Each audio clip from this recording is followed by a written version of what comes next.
Assalamualaikum warahmatullahi wabarakatuh. Perkenalkan, nama saya Rizky Ananda Rama Putra, jurusan Agribisnis semester 4. Di sini saya akan menjelaskan dan presentasikan yaitu pasar modal dan pasar uang.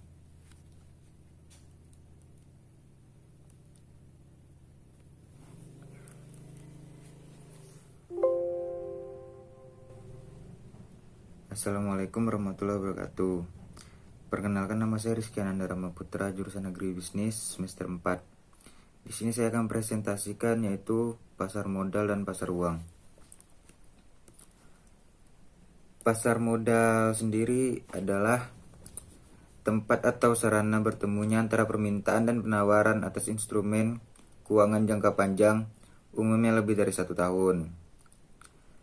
Sedangkan menurut Undang-Undang Pasar Modal Nomor 8 tahun 1995, pasar modal yaitu sebagai suatu kegiatan yang bersangkutan dengan penawaran umum dan perdagangan efek, perusahaan publik yang berkaitan dengan efek yang diterbitkan, serta lembaga dan profesi yang berkaitan dengan efek tersebut.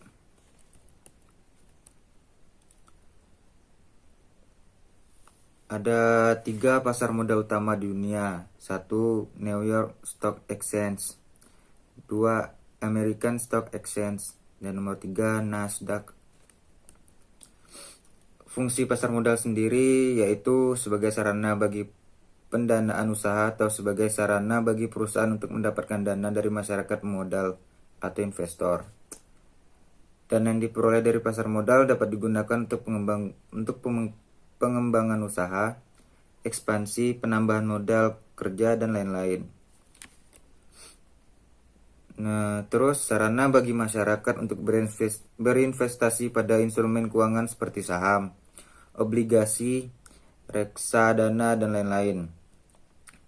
Dengan demikian, masyarakat dapat menempatkan dana yang dimiliki sesuai dengan karakteristik keuntungan dan risiko masing-masing instrumen. Lanjut ke jenis-jenis pasar modal. 1. Pasar perdana. 2. Pasar sekunder. 3. Pasar ketiga. Dan keempat, pasar keempat. Instrumen pasar modal. 1. Saham. Saham adalah tanda penyertaan modal seorang atau pihak badan usaha dalam suatu perusahaan atau perseroan terbatas. Manfaat yang diperoleh dari pemilik saham adalah sebagai berikut. Dividen atau bagian dari laba perusahaan yang dibagikan kepada para pemegang saham. Capital gain, keuntungan yang diperoleh dari selisih positif harga jual dengan harga beli saham. Manfaat non-finansial, yaitu timbullah kebanggaan dan kekuasaan memperoleh hak suara dalam menentukan jalannya perusahaan. Jenis-jenis saham. 1. Saham biasa. Beberapa hak saham biasa antara lain hak kontrol, hak dividen, dan hak preemptif. 2. Saham preferen. Saham preferen memiliki sifat gabungan antara obligasi atau bayar dividen seperti bayar bunga dan saham biasa. Saham preferen memiliki hak istimewa, yaitu hak dividen. 2. Hak dividen kumulatif. 3. Dividen in area. 4. Hak diferensi likuidasi. Saham preferen terbagi atas 1. Convertible preferred stock atau saham preferen yang bisa ditukar menjadi saham biasa dengan rasio penukaran tertentu. 2. Callable preferred stock, saham preferen yang dapat dibeli kembali oleh perusahaan. 3. Adjustable rate preferred stock atau dividen saham preferen dibayar mengambang sesuai dengan suku bunga. Kita lanjut obligasi. Obligasi merupakan surat utang jangka menengah panjang yang dapat dipindah tangankan yang berisi janji dari pihak yang menerbitkan untuk membayar imbalan berupa bunga pada periode tertentu dan melunasi pokok utang pada waktu yang telah ditentukan kepada pihak pembeli obligasi tersebut. Jenis-jenis obligasi. Dilihat dari sisi penerbit, convertible bonds atau obligasi yang diterbitkan oleh perusahaan, baik yang berbentuk badan usaha milik negara atau BUMN atau badan usaha swasta. Government bonds atau obligasi yang diterbitkan oleh pemerintahan pusat. Municipal Municipal bond atau obligasi yang diterbitkan oleh pemerintah daerah untuk membiayai proyek-proyek yang berkaitan dengan kepentingan publik. 2. Dilihat dari sistem pembayaran bunga. Zero coupon bonds. Obligasi yang tidak melakukan pembayaran bunga secara periodik, namun bunga dan pokok dibayarkan sekaligus pada saat jatuh tempo. Coupons bonds atau obligasi dengan kupon yang dapat diuangkan secara periodik sesuai dengan ketentuan penerbitnya. Fixed coupon bonds, obligasi dengan tingkat kupon bunga yang telah ditetapkan sebelumnya, masa penawaran di pasar perdana dan akan dibayarkan secara periodik.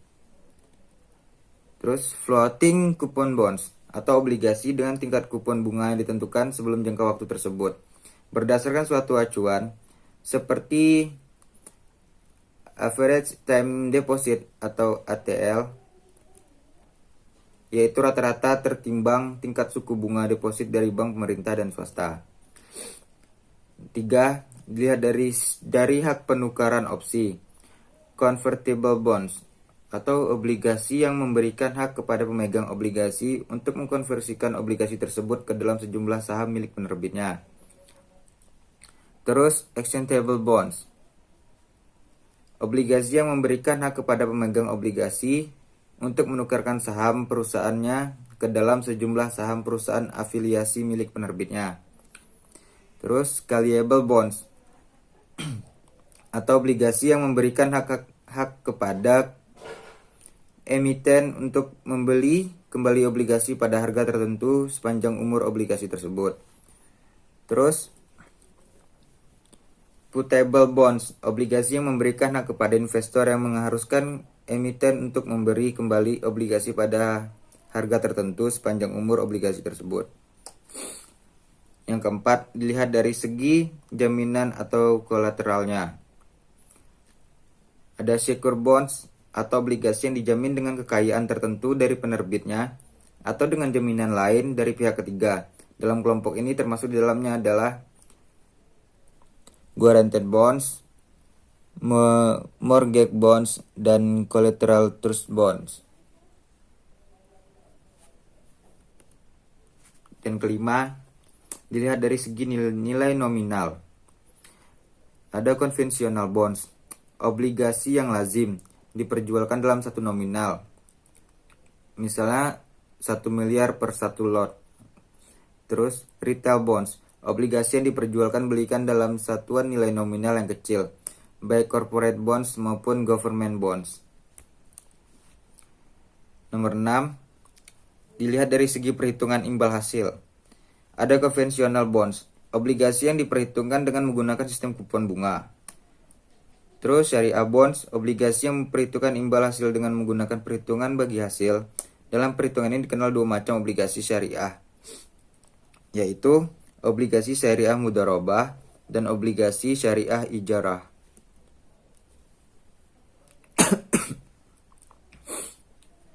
Terus lanjut, instrumen pasar modal. Ada efek derivatif. Efek derivatif merupakan efek turunan dari efek utama, baik yang bersifat penyertaan maupun utang. Efek turunan dapat berarti turunan langsung dari efek utama maupun turunan selanjutnya. Adapun nilai di masa mendatang dari objek di perdagangan tersebut sangat dipengaruhi oleh instrumen induknya yang ada di spot market.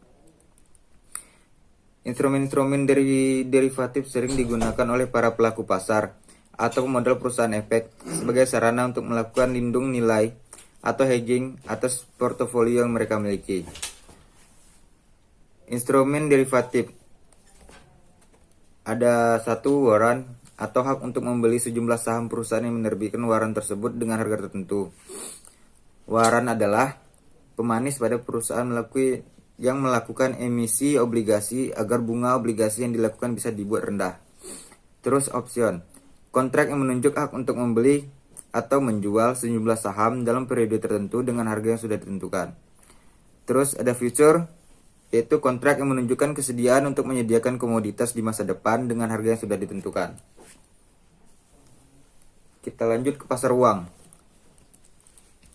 Pasar uang sendiri adalah tempat yang mempertemukan pihak yang membutuhkan dana dengan pihak yang memiliki dana.